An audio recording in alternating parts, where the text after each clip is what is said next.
They tried to erase him quietly. A wounded Navy SEAL, written off as a logistical problem, rolled down a hospital corridor while paperwork decided whether he was worth saving. But they made one mistake. They forgot the dog at his side. Because when a soldier falls and his K9 refuses to leave, silence becomes dangerous, and the truth has teeth. What happens next will make you believe in quiet miracles and second chances for the forgotten. Before we begin, tell me where you are watching from. Drop your country in the comments below. And if you believe no child or animal should ever face fear alone, hit subscribe now and share this story with someone who needs hope. Phoenix wore its harshness like a uniform. Even in early spring, the city carried heat in its bones, an arid, metallic warmth that rose from asphalt and stucco long after sundown, as if the ground refused to let go of what the sun had branded into it. The air smelled faintly of creosote and exhaust, and when the wind moved, it didn't cool. It scoured. Beyond the last lines of streetlights, the desert began without ceremony. Open land, hard shadows, thorned brush, and a sky that looked too wide to be forgiving.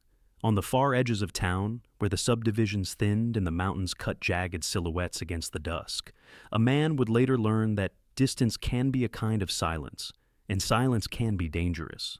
But that night, none of it mattered yet. Not the temperature that still hovered in the 90s after dark. Not the neon glow bleeding across the low haze. Not the way the city's grid made everything feel orderly when real life rarely was. What mattered was a place half a world away, where the light came not from street lamps, but from burning dust, and where the rules were written in seconds. Chief Petty Officer Logan Hale had always been a man built for the moments between heartbeats. In a civilian crowd, he could pass for an athletic contractor or a former college linebacker. Early 30s, tall, broad through the shoulders, the kind of frame that looked like it had been carved by repetition rather than genetics. His hair, when he had time to keep it short, was dark and clipped close. His face carried a permanent sun-browned layer that never quite faded, with a narrow scar running along his jawline like a careless signature. People who met him casually often read the stillness wrong and mistook it for arrogance. It was not. It was the habit of a man trained to let information come to him before he moved. Logan didn't waste motion. He didn't waste words either, but he was not cold. Those who knew him in the teams knew a steadiness that was contagious. He could make a room feel quieter simply by stepping into it. That steadiness had been paid for. Years earlier, in training, he'd watched a classmate drown in a timed evolution after stubborn pride turned into panic. A lesson that sunk deeper than the Pacific. Since then, Logan treated fear like a tool, acknowledged, measured, and used, never allowed to drive. At his left heel moved Rook, a Belgian Malinois who looked like he'd been assembled from wire and wildfire, 3 years old, lean and compact, a coat the color of sand and old honey with a black mask that made his eyes appear darker than they were. When he was still, the dog seemed carved from tension. When he moved, he flowed like a spring uncoiling. His ears were sharp triangles, always listening. His mouth, when open, showed clean white teeth, not in threat, but in readiness. Rook's handler liked to say he had too much heart, as if that were a manageable flaw. The truth was simpler. Rook was loyal in the blunt, pure way only an animal can be loyal. He had been raised on commands, yes. Sit, stay, seek, bite. But beneath the training sat something more stubborn, a bond welded by months of dirt, blood, and shared adrenaline. Rook didn't understand flags, politics, or mission briefs. He understood Logan. He understood the smell of him, the cadence of his breathing, and the way Logan's hand found the base of his neck when things got too loud. When the world went sideways, Rook didn't look for meaning. He looked for his person. They were deep in a dry valley that night, a place of broken stone and scrub that cut at boots and hid sound. Their objective was a small compound tucked against a ridgeline. Not a fortress, just the kind of place that made itself invisible to anyone who wasn't looking. The intelligence was clean enough to act on, messy enough to be dangerous. Logan moved with 3 other men, all in muted gear that drank the moonlight. Closest to Logan was Petty Officer First Class Mason Mace Duran, compact and quick, with a shaved head that glinted faintly when he turned. Mace wore a short beard that never grew past stubble, and his eyes, pale under his goggles, held the dry humor of a man who coped by finding jokes where he could. He'd grown up in the foster system, and something in that history had made him allergic to false comfort. He would tell you the truth, even when it hurt, because in his experience, lies were a luxury. A few steps behind them moved Chief Warrant Officer Nate Kessler, older than the others, shoulders slightly rounded with experience rather than fatigue. Nate's hands were steady in a way that suggested he'd been steady through worse. The fourth man, a younger operator named Cole, said little. He had the watchful look of someone still collecting stories that would later harden into instincts. No one spoke unless there was a need. Sound traveled. Rook tracked low, nose working the wind, tail level, the harness on his back barely shifting with each step. Logan felt the dog's focus like a pulse through the leash. When Rook paused, Logan paused. When Rook's head lifted, Logan's gaze lifted with it. The dog wasn't just a tool, he was another set of senses, another mind scanning the dark. Ahead, the compound sat quiet, a rectangle of shadow with one dim light inside, the kind of faint glow that can mean comfort or complacency. Logan held up a fist. The team froze.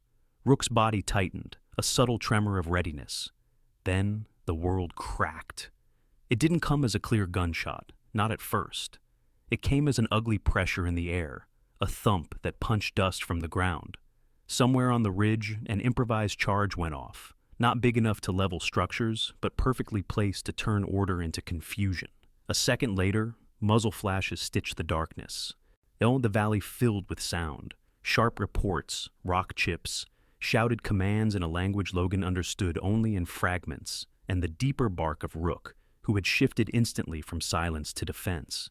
Logan's mind narrowed, not into panic, but into precision. He registered angles, distances, cover. He pushed forward, pulling Rook with him, using the dog's speed and his own momentum to close the gap before the ambush could settle in. A round snapped close. Another tore into stone, sparking. Mace swore under his breath, not fear, just annoyance, and returned fire with controlled bursts. Nate shouted a direction, voice calm, slicing through chaos. Logan saw movement to the right, a figure trying to flank, too confident. Rook's head snapped, ears forward. Logan gave a low command, and the dog launched, a streak of muscle and intent. There was a brief, brutal tangle. Rook hit with the force of a thrown weight, teeth clamping, dragging the attacker down. Logan didn't dwell on it. That was the job. He moved, adjusting, firing, pushing the team out of the kill zone. And then it happened, the kind of moment that never announces itself as the moment that will change everything. Logan stepped over a shallow dip in the ground. Nothing obvious, just a depression where sand had settled, and a buried secondary device triggered under his boot. The blast wasn't cinematic. It was violent physics, heat, shrapnel, force. Logan felt the world lift him and slam him down. For a second there was no sound at all, only white pressure, as if his skull had been filled with ocean. Then noise returned in a rush, ringing, distant shouting, Rook's frantic bark. But he tried to breathe and tasted dust and metal. His right leg didn't answer properly. Pain flooded in, bright and immediate, but the part of him trained for survival forced a checklist through it. Bleeding, airway, threat, team. He pushed himself onto an elbow. His vision swam. He saw Mace dragging Cole behind a boulder. Nate was shouting into a radio, voice sharp now, urgency rising. Logan tried to call out and heard his own voice come out wrong, thin. Rook was there before Logan fully understood he'd fallen.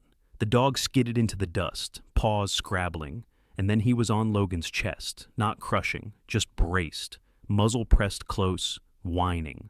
Not a frightened sound, but an insistent one, like a demand. Rook's eyes locked on Logan's face, searching it. Logan's hand found the dog's neck by instinct. His fingers closed around the thick fur and the strap of the harness. He felt the dog's heartbeat, fast and strong. "Rook!" Logan rasped, forcing the word out. "Down!" The dog didn't leave, but he lowered just enough to give Logan space to breathe, his body a shield angled toward the direction of fire. A new burst of shots rattled, stone chipped near Logan's head. Rook growled, low and dangerous. Logan tried to sit up and couldn't. His body felt like it belonged to someone else. Blood seeped somewhere warm under his gear. In the distance, Nate's voice punched through the ringing. "We have a man down. Urgent medevac. Grid. Now." Mace fired again, covering, and Logan saw him glance over once, eyes hard. Mace didn't say Logan's name. He didn't need to. The look said, "Stay with me." Rook began to pull, not randomly, with purpose. The dog gripped the front of Logan's vest in his teeth and leaned back, using his weight the way he'd been trained to, dragging a casualty by harness. Logan's body jolted, pain flaring, but the movement mattered. Inch by inch, Rook hauled him toward cover, claws digging into sand, shoulders bunching.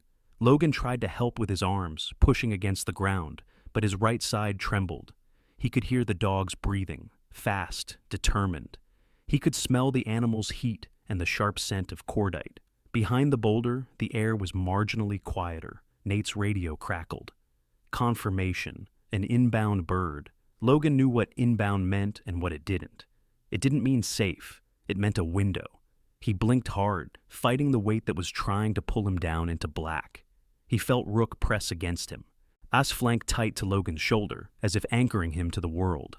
Logan's lips moved again. "Good," he managed. "Good boy." Overhead, far off, the thudding chop of rotors began to build. Not the dramatic arrival of salvation, but the practical sound of a machine coming to do a hard job in a worse place. Dust rose in the valley, spinning into a low storm. Nate signaled, Mace marked, and the team prepared to move Logan. Through the grit, Logan saw Rook's ears flick toward the sound, then back to Logan, as if making a decision. When Nate reached for Logan's harness, Rook's teeth flashed, not in threat to the team, but in refusal to let go until Logan was secure. Nate's hand paused, then he spoke softly to the dog, voice steady. "Easy, partner. We got him." Rook's muscles held tight for one more heartbeat. Then he released and stepped aside, and never taking his eyes off Logan's face. As they lifted Logan, the sky above the ridge looked washed and blank, as if the world had been scrubbed of color. Logan's vision narrowed. The last thing he felt before the edges went dark was Rook's muzzle pressing against his gloved hand. A brief, solid touch. Not goodbye, not fear, a promise. And somewhere, far away across an ocean and a continent, Phoenix waited under its unforgiving heat, unaware that a man and a dog were being thrown toward it by forces neither of them could name yet. The helicopter arrived the way truth often does, loud, indiscriminate, and impossible to ignore. Rotor wash slammed into the valley and lifted the dust into a living wall, turning the night into a churning brown storm. Logan felt the vibration first, a low-frequency tremor in his ribs that cut through the ringing in his ears. Hands were on him now, firm, practiced, checking seals, cinching straps, counting aloud. The medevac crew moved with the economy of people who had learned, sometimes painfully, that speed without order kills. Logan tried to focus on faces, but they blurred into shapes behind goggles and visors. He caught a glimpse of a red cross patch and a pair of eyes that crinkled with concentration rather than fear. The medic who leaned over him was a woman with cropped auburn hair tucked under a helmet. Ear freckles dusted across a pale nose, jaw set like a locked hinge. Her name patch read, Lieutenant Emma Klein, though she didn't offer it. She had the posture of someone used to taking responsibility without asking permission. Her voice cut cleanly through the noise, calm and directive. "Logan, stay with me. I'm Emma. You're going to feel pressure." He felt it, hands pressing hard at his thigh, the tourniquet biting down, pain flaring bright enough to keep him awake. She nodded once, satisfied, then turned her attention to his chest, fingers deft as she traced bruising and checked breath sounds. There was no softness in her manner, but there was care, the kind that didn't waste time pretending things were better than they were. Rook paced the perimeter of the chaos, ears flicking, eyes sharp, body coiled. And the dog had to be managed without being restrained, an art Logan had practiced with him for years. When one of the crew reached too quickly for Logan's harness, Rook's lip curled, a warning flash of white. Emma caught it immediately. She shifted her stance, lowering her center of gravity, voice steady. "Easy," she said, not to the dog, but to the moment. She met Rook's gaze, not staring him down, just acknowledging him as a working partner. "He's coming with us," she added, projecting certainty like a tool. Rook's muscles held tight, then eased by a fraction. Logan felt relief settle somewhere beneath the pain. The dog's trust mattered more than any protocol. They loaded Logan with practiced precision. The litter rose, dipped, then slid into the helicopter's belly. Rook leapt up without being told, landing squarely near Logan's head, night bracing as the aircraft lifted. Emma hesitated a heartbeat, rules flickering behind her eyes, then made a decision and snapped a short tether to a floor ring, long enough for Rook to move but not interfere.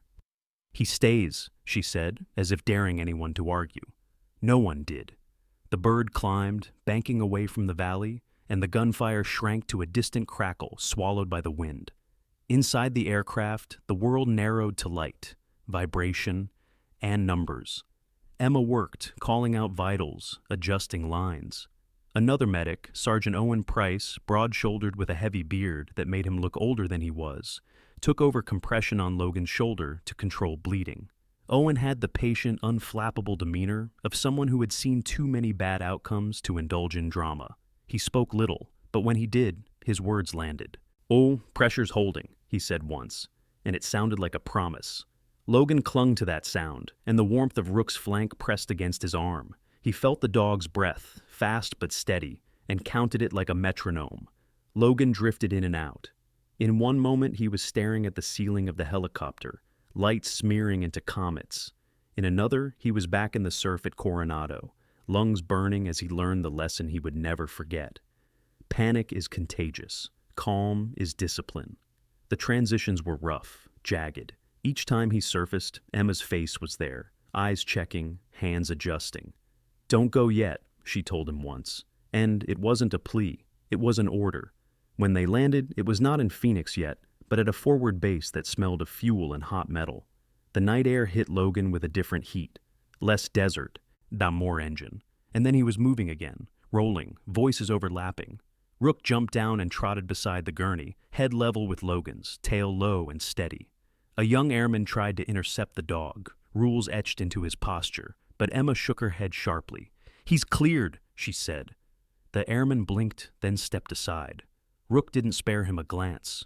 They transferred Logan to another aircraft for the longer flight. Time stretched. Somewhere over the ocean of darkness between places, Logan lost consciousness fully. When he returned, it was to the antiseptic quiet of a civilian emergency department and the dissonant hum of fluorescent lights. The air was cooler here, recycled and dry.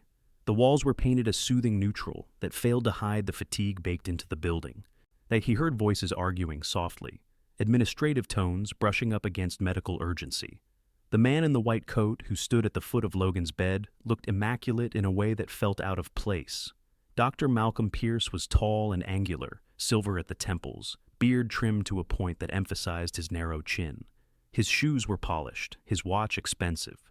He held a tablet like a shield. When he spoke, his voice was smooth, practiced, and slightly removed. "We don't have an identity yet," he said to no one in particular. "We stabilize, then transfer." His eyes flicked briefly to Rook, who lay at Logan's side, head on paws, watching. Pierce's mouth tightened. "Animals aren't allowed." Across from him stood Nurse Hannah Morales, mid-30s, dark hair pulled into a practical bun, skin a warm olive tone. Her posture was open but firm, shoulders squared in quiet defiance.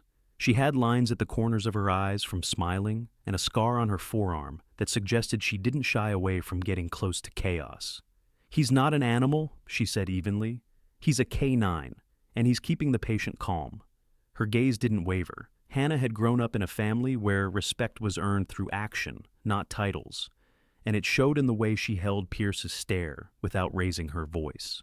Pierce exhaled through his nose, impatience flashing. "We'll discuss it after intake." He turned away, already mentally moving on. Hannah didn't. She reached down and rested her hand briefly on Rook's back. The dog leaned into the touch for a fraction of a second, then settled again, eyes never leaving Logan's face. Logan tried to speak. The effort felt like pushing through water. Hannah noticed immediately. She leaned close, voice low and reassuring. "You're in Phoenix," she said. "You're safe. We've got you." Phoenix. The word lodged somewhere in his mind, an anchor to a place he hadn't meant to arrive like this. He felt a strange mix of relief and unease. Phoenix meant distance from the valley, distance from the ambush. It also meant exposure. In the hallway beyond the room, Emma Klein stood with a phone pressed to her ear, helmet tucked under her arm. She listened more than she spoke, jaw set, eyes tracking movement. When she ended the call, she didn't look satisfied. She slipped the helmet back on, a decision already made. She stepped into the room and met Hannah's eyes. There was an unspoken exchange there, professional recognition, mutual resolve. If Emma glanced at Pierce's retreating back, then at Logan. "I'll be nearby," she said quietly. It sounded like a promise that extended beyond her shift. Rook lifted his head as Emma approached, ears flicking. She knelt, meeting the dog at eye level. Up close, the Malinois looked all sinew and intent, scars hidden beneath fur. "You did good," she told him. Rook's tail thumped once against the bed frame, a single controlled beat. Logan felt it through the mattress, a small, grounding signal.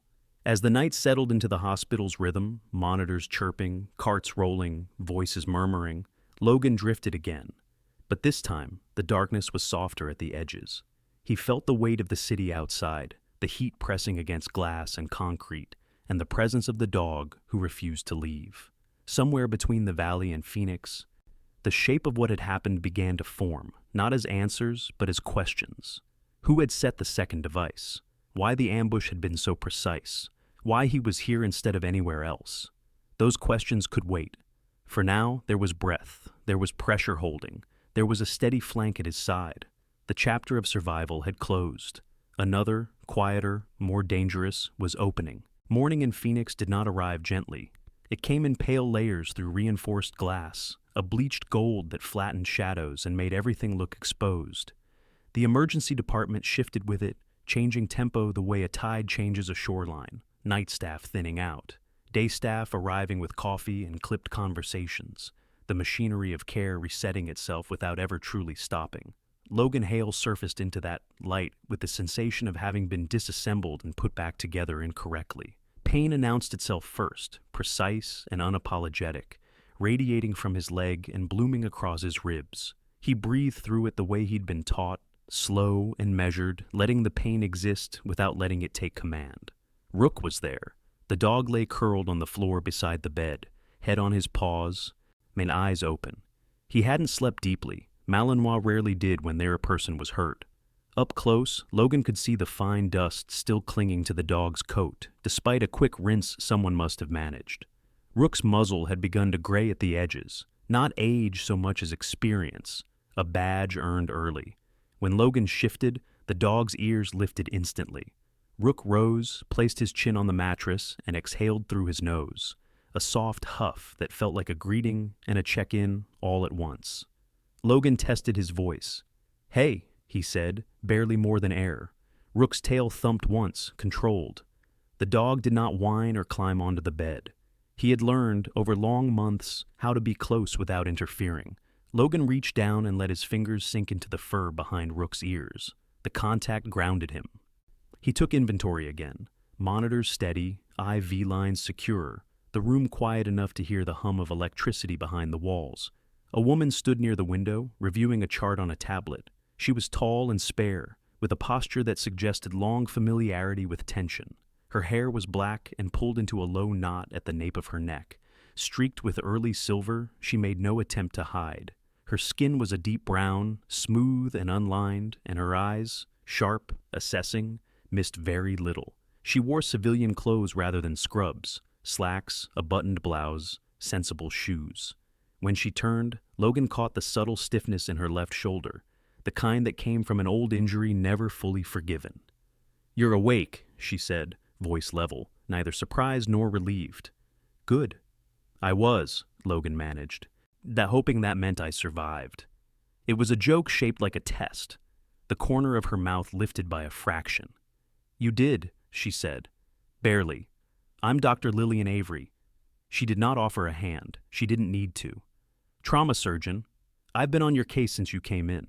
Her gaze flicked to Rook, lingered a heartbeat, then returned to Logan. "Your dog's been helpful. Blood pressure drops when he's removed. We're not removing him." Logan let out a breath he hadn't realized he'd been holding. "Thank you." Avery nodded once. She had the air of someone who had learned early that gratitude, while appreciated, did not change the math. "Your injuries are significant," she continued.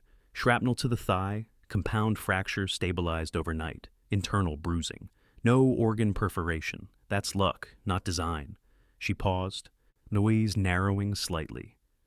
What concerns me is the pattern. The blast was close, controlled. Someone wanted to disable, not erase. Logan's jaw tightened. He said nothing. He didn't have to. Silence was sometimes the safest answer. The door opened and Nurse Hannah Morales stepped in, carrying a tray with practiced balance. In daylight, she looked younger than she had at night. The fatigue lines softened but not erased. She moved with easy competence, greeting Logan with a small smile that felt earned. "Good morning," she said. "Vitals look stable. Pain manageable?" "Define manageable," Logan replied. Hannah snorted softly. "That's a yes." She adjusted a line, then glanced at Rook. He's been a model patient. Didn't bark once during the night shift change. She lowered her voice slightly. "Administration is circling. They want to talk about logistics." Logan met her eyes. Logistics was a word he'd learned to distrust. Before Hannah could say more, the door opened again, this time with the particular confidence of someone used to being obeyed. Mr. Conrad Wells entered without waiting for an invitation. He was in his late 40s, broad across the chest, his suit cut impeccably to disguise the fact that he favored one knee. His beard was trimmed close and flecked with gray, his hair combed back with precision. He smiled as if smiles were a currency he spent carefully. "Chief Hale," he said, voice warm, hands spread in a gesture of openness. "I'm Conrad Wells, Hospital Administration." Logan looked at him steadily. He did not respond to the name. He responded to the posture, the slight lean forward, the practiced empathy. Wells had learned, in somewhere along the way, that appearing reasonable could be as effective as being right. "We're very glad you're stable," Wells continued, "and we're committed to providing excellent care." His eyes flicked briefly to Rook. "There are, however, policies." "No," Dr. Avery said calmly, without raising her voice. She stepped forward just enough to break Wells's line of sight with Logan. "There are medical judgments. This is one of them." Her tone did not invite debate. Wells's smile thinned. "Doctor, I will document," Avery went on, unperturbed, "that removal of the K9 has correlated with destabilization. You can escalate if you like. It won't change my recommendation." For a moment, the room held still. Wells recalibrated. He nodded, retreating half a step. "Of course," he said. "We'll revisit later." He left without another word, the door clicking softly behind him. Logan exhaled. "He's persistent." Avery's expression didn't change. "So am I." She studied Logan again, more intently now. "There's something else? Your labs show trace residues that don't align with standard explosives. I've seen similar profiles before, once, overseas. It didn't end well." She met his gaze. "I'm telling you because someone will ask questions, and because you should know this isn't just bad luck." Logan closed his eyes briefly, then opened them. "I figured," he said. "Thank you for not pretending otherwise." Avery inclined her head. She turned to leave, then paused at the door. "One more thing," she added. "Your unit hasn't been notified officially yet. There's hesitation. Until that's resolved, you're a John Doe with a dog and a lot of questions. Be careful who you answer." When she was gone, the room felt smaller. Hannah finished her checks and squeezed Logan's shoulder gently. "I'll keep an eye out," she said. "Both of you." She nodded at Rook, who watched her go with calm interest. The day wore on. Sunlight crept across the floor, then retreated. Logan slept in shallow increments, waking to pain, to the beep of monitors, to Rook's quiet vigilance. In the afternoon, a man in plain clothes appeared at the threshold and did not cross it. He was older, late 50s, face weathered, eyes sharp. His hair was white at the temples, his beard neatly kept. He wore no badge, but his presence carried weight. He looked at Logan, then at Rook, and gave a small, respectful nod. "Name's Ethan Crow," he said. "I ask questions for a living." He did not elaborate. Logan met his gaze. Then ask?" Crow smiled faintly. "Not yet." He turned and left as quietly as he had arrived. As evening approached, Phoenix cooled by degrees rather than comfort. Logan lay listening to the city's distant sounds, the sirens, the muted traffic, the hum of a place that never truly slept. Rook settled in again, a warm, steady presence. Logan understood now that survival had bought him time, not safety. Whatever had happened in that valley had followed him home. The hospital was a pause, not a refuge. And somewhere beyond policy meetings and quiet protocols, someone was deciding what to do about a man who hadn't died when he was supposed to. The first real test did not come with sirens or raised voices. It arrived quietly, disguised as routine. A clipboard appeared, a signature was requested. The word transfer surfaced in conversations that paused when Logan's eyes opened.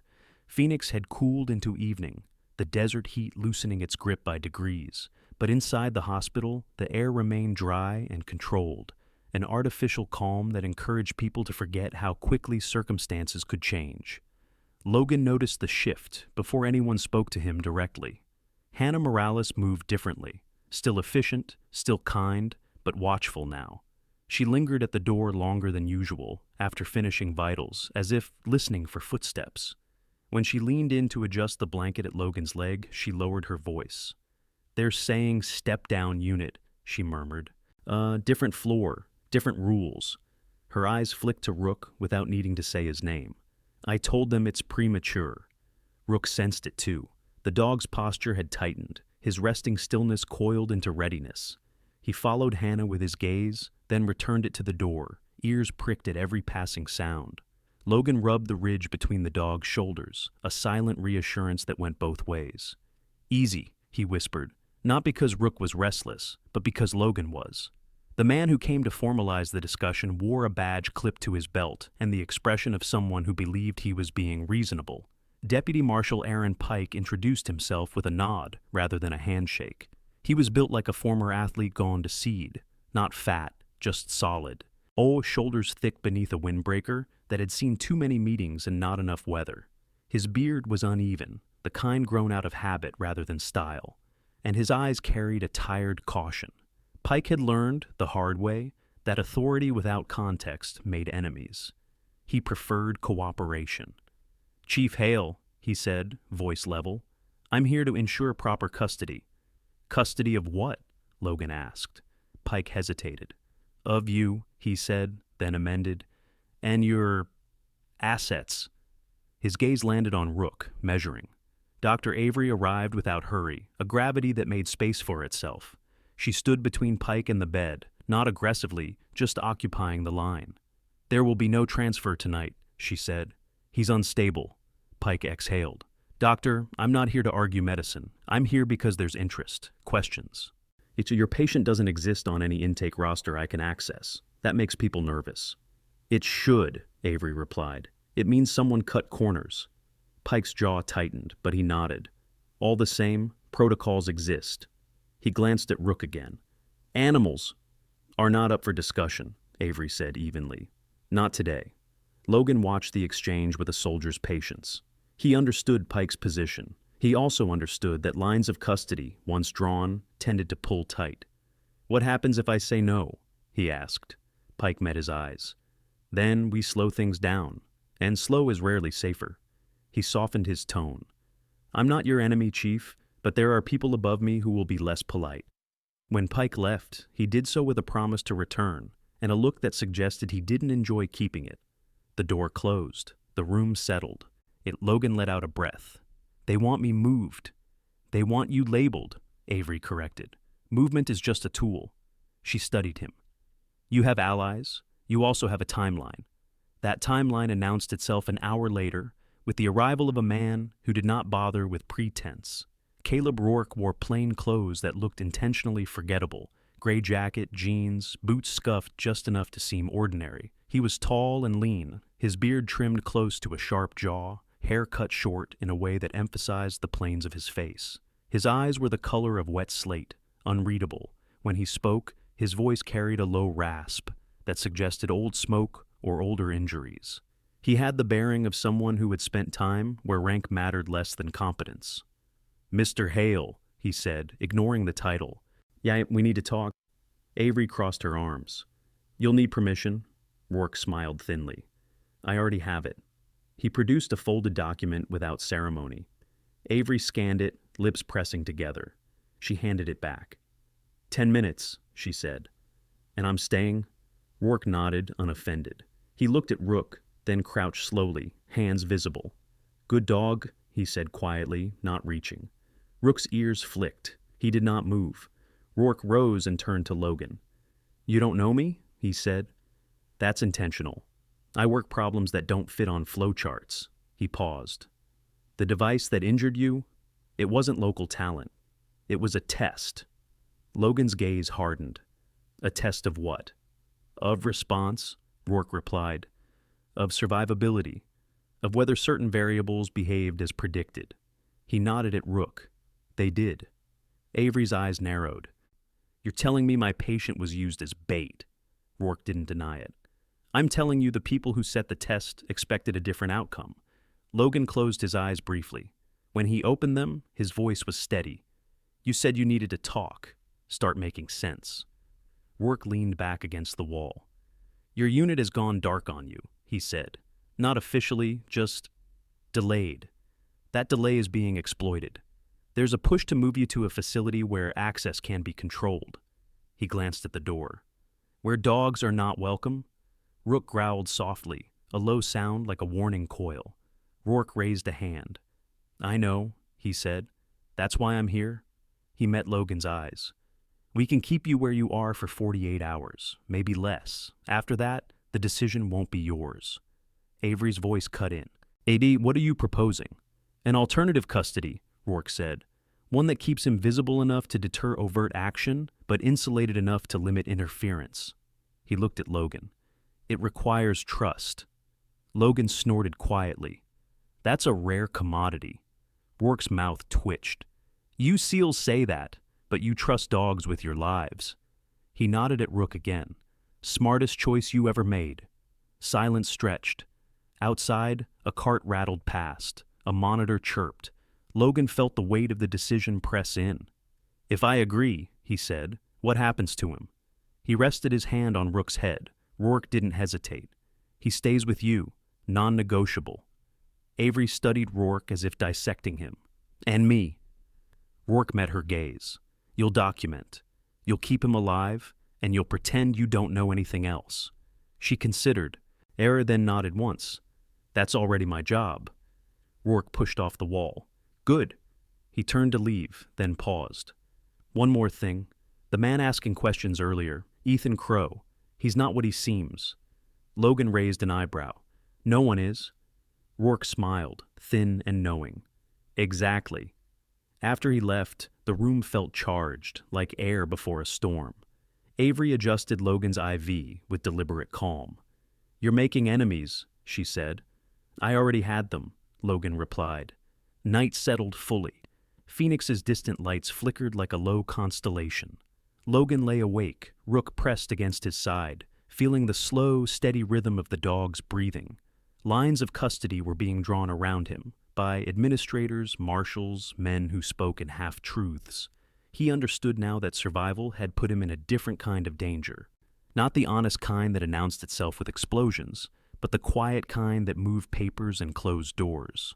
As his eyes finally closed, Logan knew one thing with certainty. Whatever came next, he would not face it alone.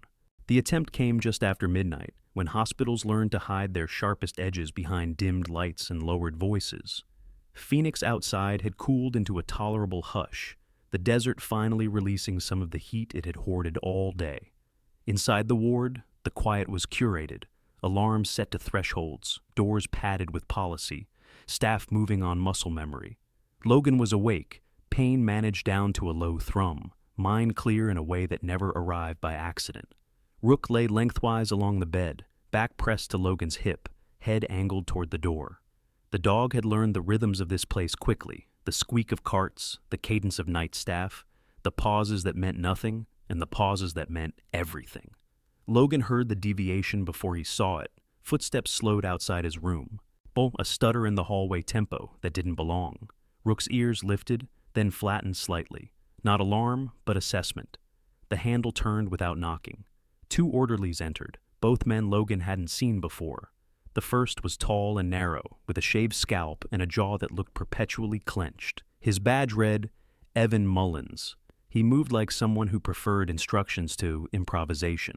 The second, Luis Ortega, was shorter and broader. Dark hair cropped close, eyes soft, but restless. Luis smiled too quickly, a reflex meant to soothe. "Evening," he said. "Doctor's orders. We need to prep for transport." "Transport where?" Logan asked. Mullins lifted a clipboard. "Step-down unit," he said. "Different floor, routine." Rook stood, smooth and silent, placing himself between Logan and the men. His posture was not aggressive, just immovable. Logan felt the familiar tightening in his chest, the calculus of risk shifting. "Who signed the order?" he asked. Luis glanced at the paper, then at Mullins. "Administration," he said, vague. Logan's gaze flicked to the doorway. "Call Dr. Avery." Mullins' jaw tightened. "We're authorized." Rook's lip curled a fraction, a warning that lived just beneath the surface. Logan laid a hand on the dog's neck. "Easy," he murmured, then looked back to the men. "You're not moving me without my physician." The moment stretched. Mullins exhaled through his nose. "Sir." The hallway filled with another presence before the sentence could land. Caleb Rourke appeared at the threshold, as if he'd been waiting for the cue, hands in his jacket pockets, posture loose. He surveyed the room with a glance that took everything in and gave nothing away. "Change of plans," he said mildly. "This patient's transfer is on hold." Mullins bristled. "Who are you?" Rourke smiled thinly. "Someone with better timing." He didn't raise his voice. He didn't need to. "You can leave the equipment." Luis hesitated, eyes darting between Rourke and Rook. Something in the dog's stillness seemed to reach him. He set the folded sheet back on the cart. "Maybe we should confirm," he offered. Mullins' face hardened. He took a step forward. Rook did not growl. He did something worse. He locked his gaze and shifted his weight, making it clear that the next step would be contested. Rourke's tone cooled. "Last chance," he said. Mullins backed down, a tight nod signaling retreat without apology. The door closed behind them, in the quiet snapping back into place. Rourke waited a beat, then looked at Logan. "They're probing," he said.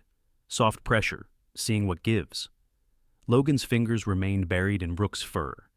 "You knew it was coming." "I hoped," Rourke replied. "Didn't expect it so soon."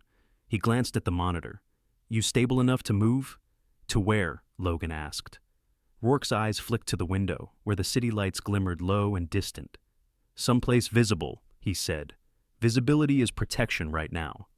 An hour later, Logan was wheeled not down but across, to a private observation suite tucked near the trauma wing, closer to cameras and foot traffic. Dr. Avery supervised the move personally, her presence a quiet deterrent. She said little, but the set of her shoulders communicated resolve. Hannah Morales accompanied, I's hands steady on the rails, murmuring reassurance as if the room itself could hear her. Rook trotted alongside, leash slack, scanning corners and reflections. The suite was larger, brighter. Windows overlooked a service courtyard where security lights painted the asphalt in stark white. "This is temporary," Avery said, meeting Logan's eyes. "Temporary is sometimes enough." Logan nodded. "Thank you." She hesitated, then added, "There's something else.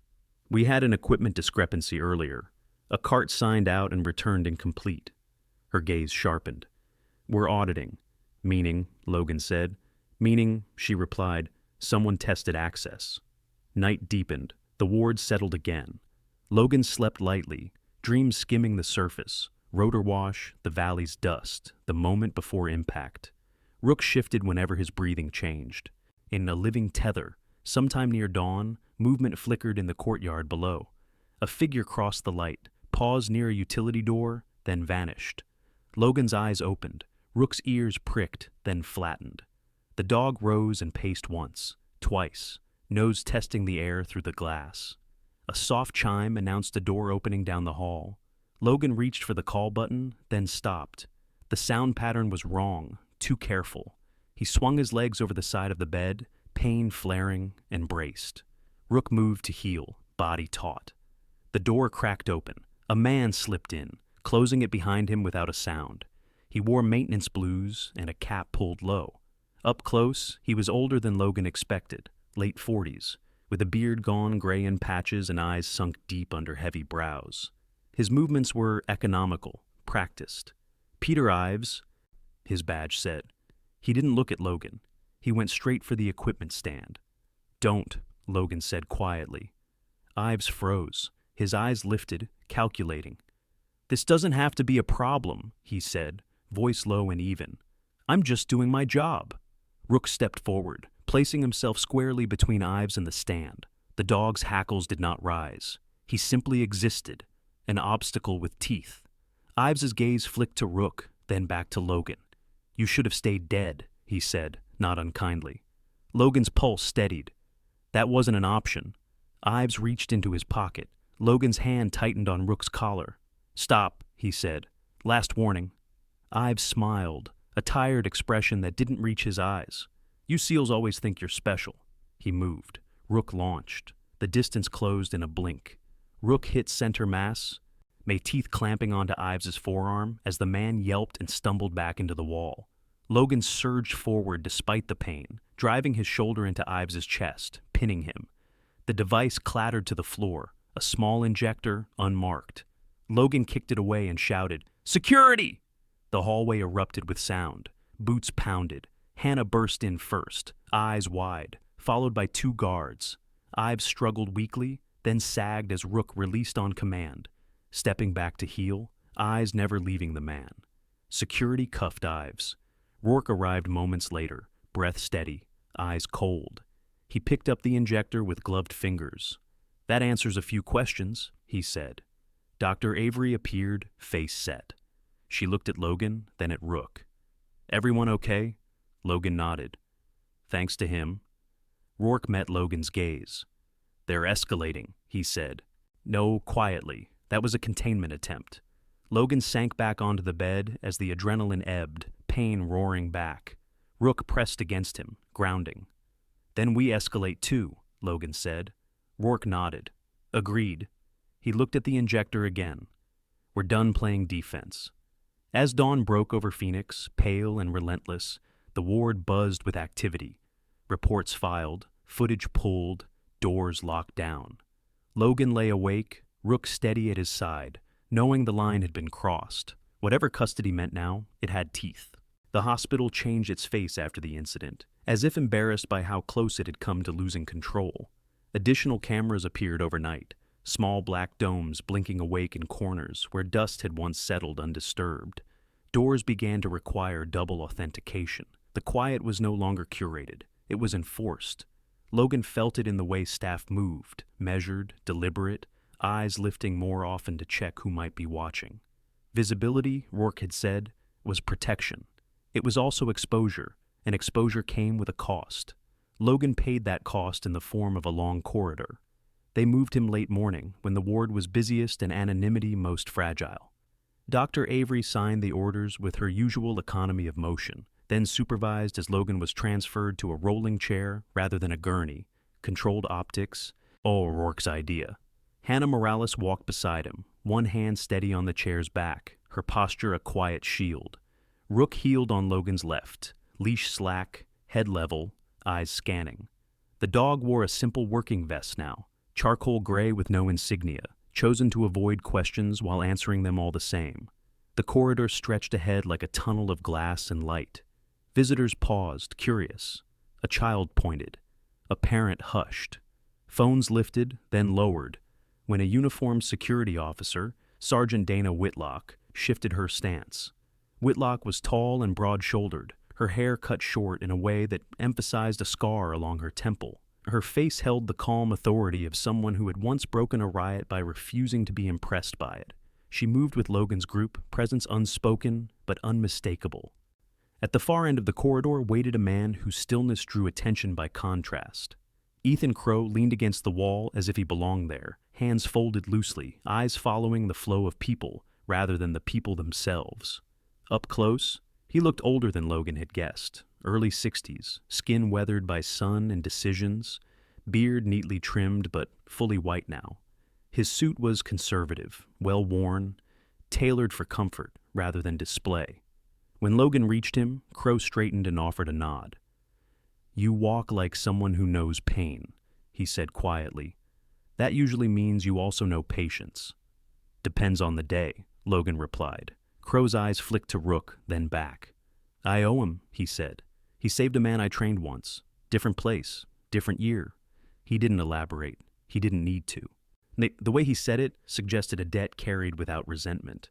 They turned into a conference suite converted for rehabilitation consults.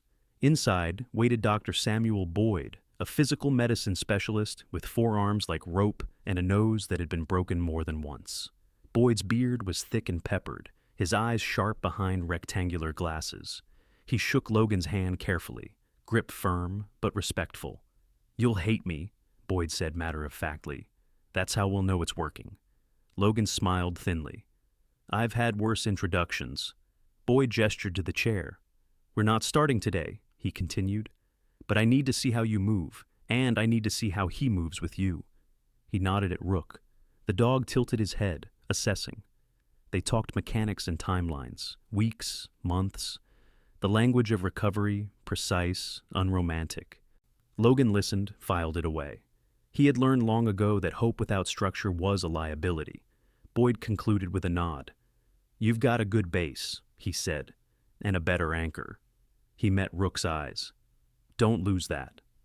After the consult, Rourke reappeared, his arrival marked by a subtle shift in the room's energy. He looked tired now, the lines around his eyes deeper, beard shadowed despite careful trimming. "We're widening the net," he said once they were alone enough. "Controlled exposure. Media will sniff. We'll let them." He watched Logan closely.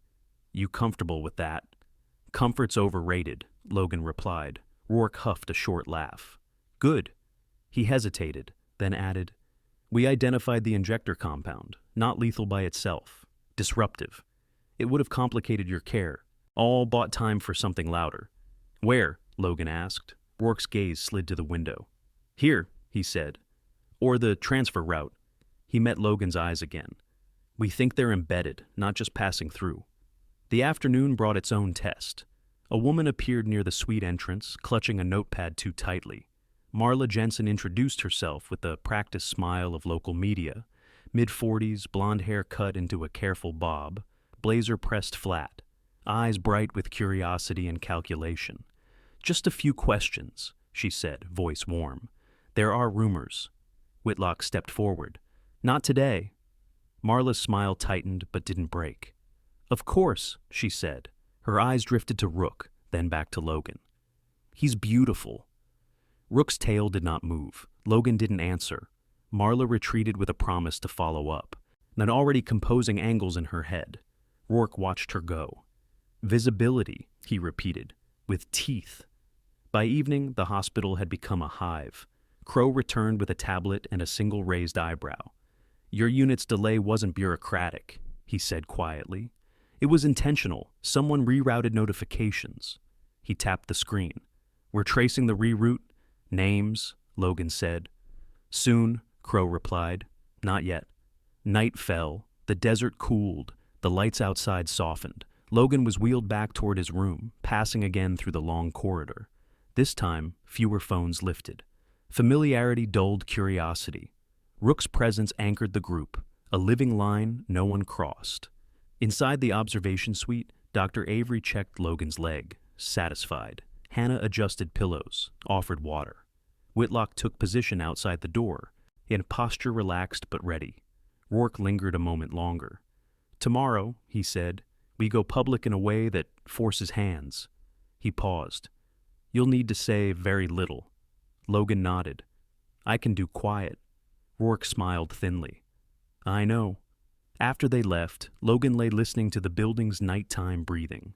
Rook climbed partially onto the bed, careful of Logan's leg, head resting against his ribs. Logan scratched behind the dog's ears, felt the tension ease a notch.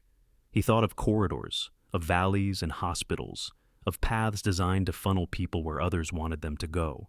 Tomorrow would be another corridor, longer and brighter, with more eyes.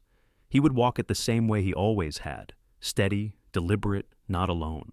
Morning brought the cameras. They did not arrive all at once. They seeped in, one van at a time, parking along the curb with the casual confidence of people who believed the sidewalk belonged to them. Antennas rose, cables uncoiled. Reporters practiced their concerned expressions in reflective glass. Inside the hospital, the air tightened, not with fear, but with anticipation. Controlled exposure, Rourke had called it. Logan felt the truth of that phrase as surely as he felt the brace around his leg. Pressure applied with intention, not force. He dressed with help.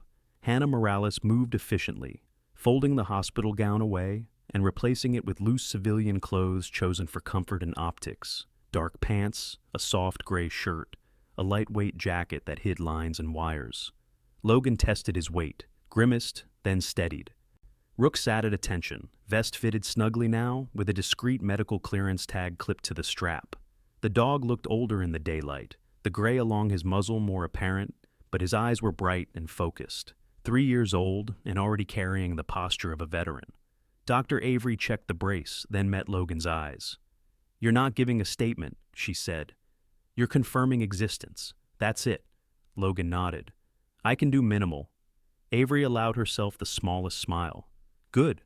They staged the walk. Not a press conference, no podium, no microphones, but a simple transit through the long corridor toward the rehabilitation wing. Sergeant Donna Whitlock coordinated quietly, placing security in plain clothes at natural choke points. Rourke stayed out of sight on purpose. His role was to shape the weather, not stand in it. Ethan Crow watched from a distance, hands folded, face unreadable. As the doors opened, the sound rolled in. Voices overlapped, questions thrown like pebbles against glass. Logan kept his gaze forward. He felt Rook's shoulder brush his leg, a familiar pressure that reminded him to keep his stride even. Cameras flashed. Someone called his name. Someone else called a different name, guessing. He did not answer. Halfway down the corridor, a man stepped out of the crowd with the easy entitlement of someone accustomed to being heard. Thomas Greer wore a blazer too sharp for the hour and a smile practiced in boardrooms. He was in his early 50s, hair silvered deliberately, beard trimmed to a perfect edge. His eyes were alert, predatory in a way that suggested he enjoyed leverage more than truth. "Chief Hale," he called, a voice amplified without a microphone. "Care to comment on allegations of classified operations conducted on domestic soil?" Whitlock moved, but Logan raised a hand slightly. He stopped. The corridor quieted by degrees. Logan turned, measured the distance, the cameras, the exits. He felt Rook's attention sharpen, the dog reading the change in cadence. "No," Logan said. One syllable, calm, unapologetic. Greer's smile widened. "So, you deny?" "I deny nothing," Logan said. "I'm recovering from injuries sustained overseas, that's all." Greer leaned in, scent of cologne and ambition. "And the dog," he pressed. "Is he standard issue?" Rook sat, perfectly still. Logan met Greer's eyes. "He's my partner," he said, "and he did his job." Greer's expression flickered, recalculating. "We'll talk again," he said, all already retreating to the safety of the crowd. They continued. At the far end of the corridor, a door closed, muffling the noise. The building exhaled. Logan did too. Inside a smaller consult room, Rourke finally appeared, jacket off now, sleeves rolled to the forearms. He looked relieved without allowing it to show. "Good," he said. "Clean, short." He nodded toward a screen where footage replayed silently. "They got what we wanted." "Which is," Logan said. Rourke's mouth twitched. "Proof of life, proof of presence, and a few faces stepping out of the shadows." He tapped the screen as it froze on Greer's face. "That one's new, not our guy, but adjacent." Crow entered, carrying a thin folder. He placed it on the table, opened it without ceremony. Inside were printouts, timestamps highlighted. "We traced the reroute," he said. "Nate 3 hops, 1 civilian contractor, 1 private security firm, 1 shell company that exists only on paper." He slid a photo forward. It was Peter Ives, the man from the night before. He wasn't freelance. He was managed. "By who?" Logan asked. Crow met his gaze. "By a consortium that benefits when certain operations fail quietly." He paused. "They didn't expect you to survive, and they didn't account for the dog." Rook lifted his head at the sound of Logan's chair shifting. Crow glanced down at him. "Good instincts," he said. "They're expensive." The next move came sooner than expected. That afternoon, a request arrived. Official, stamped, polite. A congressional aide sought a brief, off-the-record clarification. Rourke read it, then laughed once, humorless. "They want to feel the ground," he said. See if it moves." Logan considered. "We give them something solid." Rourke nodded. "We give them names." They chose the setting carefully. a secure conference room with glass walls, visible but controlled. The aide arrived flanked by two staffers who looked like they'd slept in suits. Miriam Cole led, early 30s, sharp-eyed, hair pulled into a severe bun. She spoke with clipped efficiency, the cadence of someone used to extracting information without appearing to. "Chief Hale," she said. "Thank you for your time." Logan inclined his head. He answered what he could with what he had. Dates already public, injuries documented, a partner named and acknowledged. He did not speculate, he did not accuse. He let silence do its work. When they left, Rourke exhaled. That will ripple. The ripple became a wave by evening. A call came through secure channels, routed this time without interference.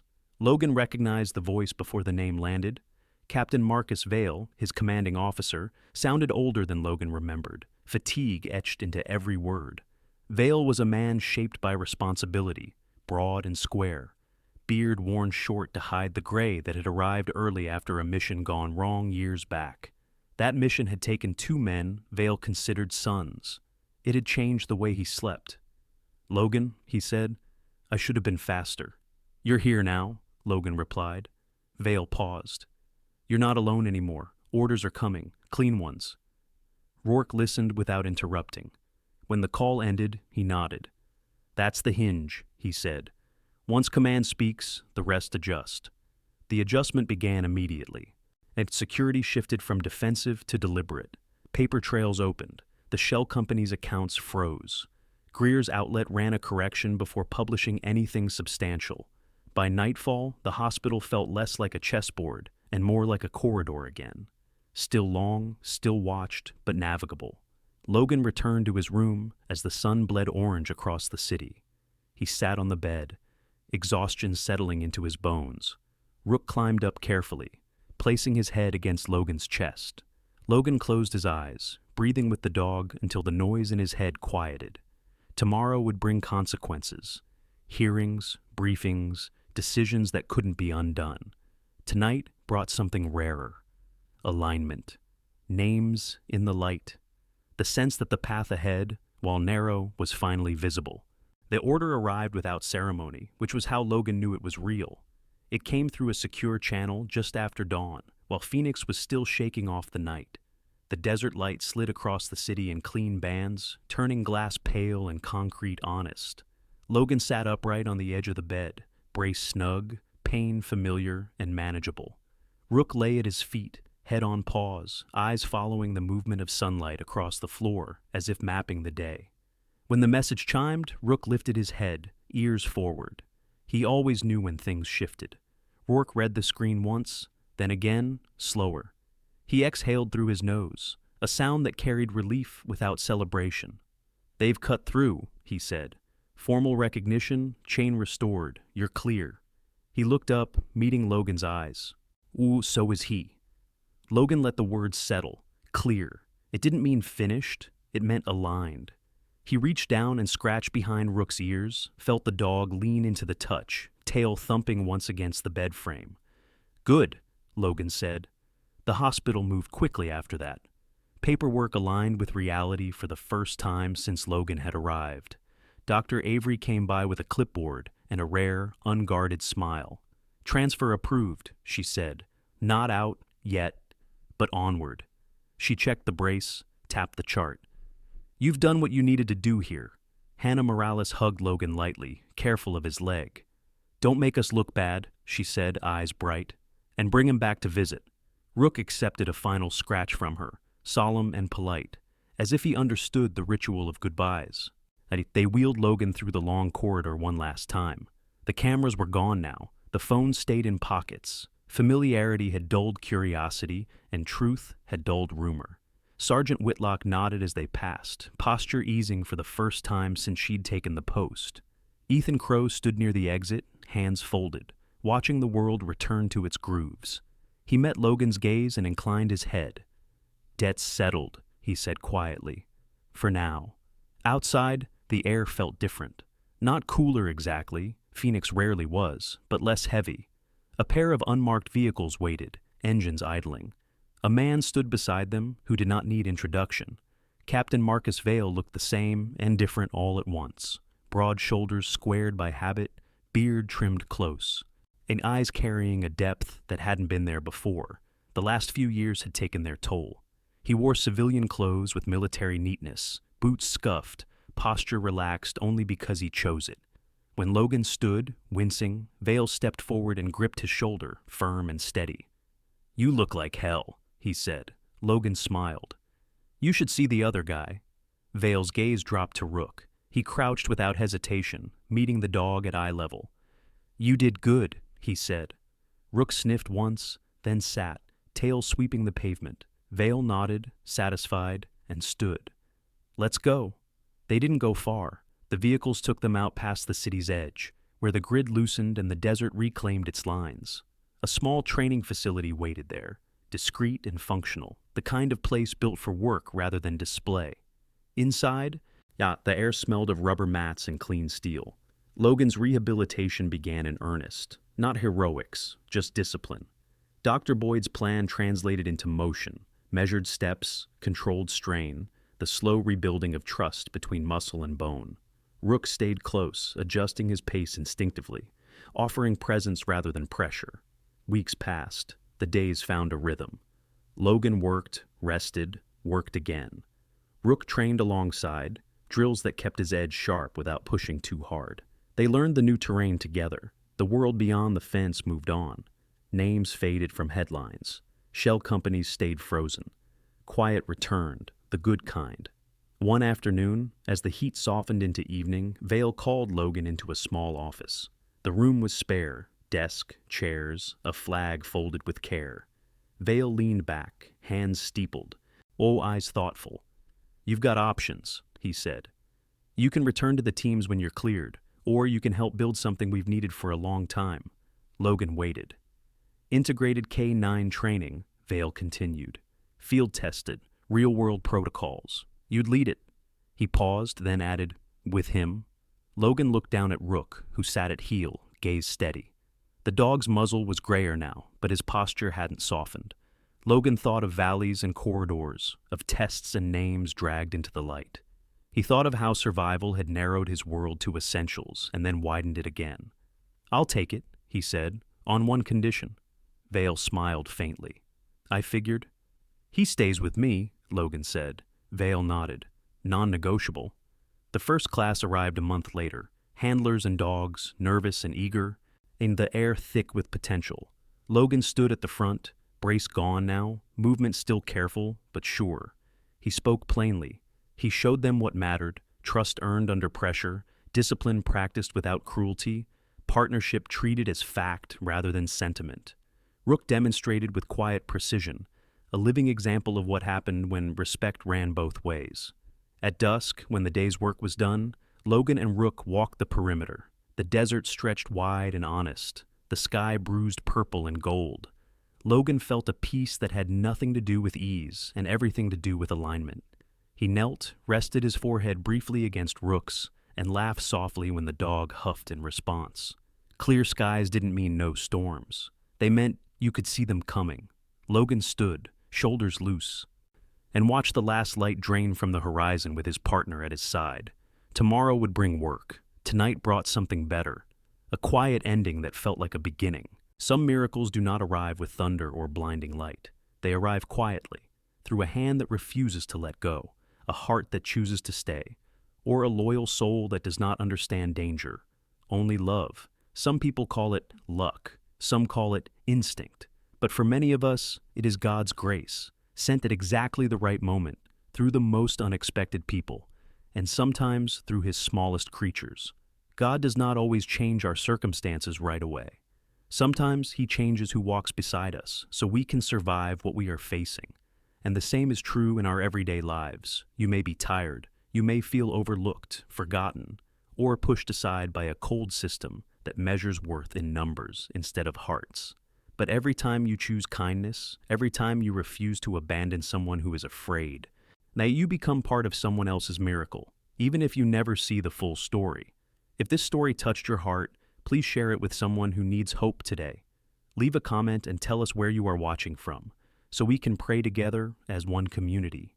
And if you believe that no child and no innocent soul should ever face fear alone, please subscribe to the channel and help us spread stories that heal.